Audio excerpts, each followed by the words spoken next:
મોરસંગ સંદેશ ન્યૂઝમાં આપનું સ્વાગત છે। છોટાઉદેપુર લોકસભા બેઠકમાં કોંગ્રેસના સુપડા સાફ, ભાજપનો ભગવો લહેરાયો। સતત ચોથી વખત ભાજપની જીત। જસુભાઈ રાઠવા 3,93,471 મતની લીડથી વિજયી થયા। છોટાઉદેપુર લોકસભા બેઠકની ચૂંટણીનું પરિણામ આજ રોજ જાહેર થયું છે, જેમાં સતત ચોથી વાર કોંગ્રેસના સુપડા સાફ જોવા મળ્યા છે, જ્યારે સતત ચોથી વખત ભારતીય જનતા પાર્ટીનો જંગી બહુમતીથી વિજય થયો છે। યોજાયેલ ચૂંટણીમાં કોંગ્રેસ અને ભાજપ વચ્ચે સીધી ટક્કર જામી હતી, જેમાં ભાજપના ઉમેદવાર જસુભાઈ ભીલુભાઈ રાઠવાનો 3,93,471 મતોથી ભવ્ય વિજય થયો હતો। ચોથી વખત છોટાઉદેપુર લોકસભા બેઠક પર ભગવો લહેરાતા કાર્યકરોમાં અને નેતાઓમાં ભારે આનંદની લાગણી ફેલાઈ હતી।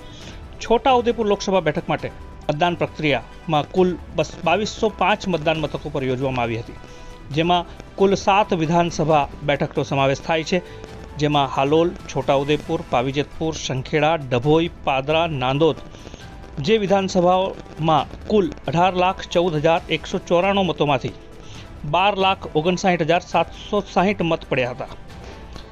અને આજે તે અંગે મતગણતરી છોટાઉદેપુરના પોલિટેકનિક કોલેજ ખાતે યોજાઈ હતી। જે મતગણતરી કુલ 28 રાઉન્ડમાં યોજાઈ હોય તેમાં ભાજપનો ભવ્ય વિજય થયો હતો। લોકસભા બેઠક માટે કુલ 6 ઉમેદવારો મેદાનમાં હતા, જેમાં 28મા રાઉન્ડ સુધીમાં જસુભાઈ ભીલુભાઈ રાઠવાને 7,65,081 મત મળ્યા હતા, જ્યારે કોંગ્રેસના સુખરામભાઈ હરિયાભાઈ રાઠવાને 3,71,610 મત મળ્યા હતા। આમ જસુભાઈ ભીલુભાઈ રાઠવા કુલ 3,93,471 મતોથી ની ભારે લીડથી વિજય બન્યા હતા। આપ જંગી લીડથી જીતી રહ્યા છો, શું કહેશો? સમગ્ર દેશની અંદર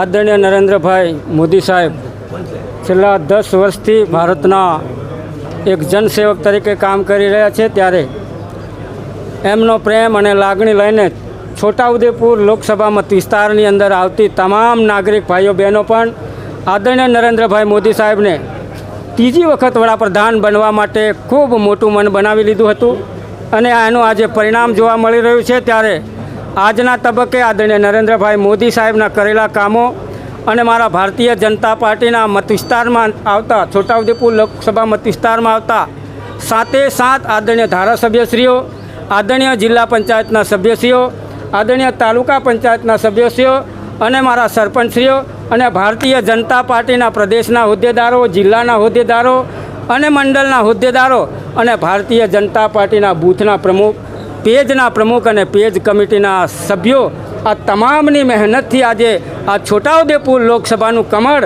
સૌ સાથે મળીને અમે લોકોએ આદરણીય નરેન્દ્રભાઈ મોદી સાહેબના ચરણોમાં જંગી બહુમતીથી ધરવા જઈ રહ્યા છીએ।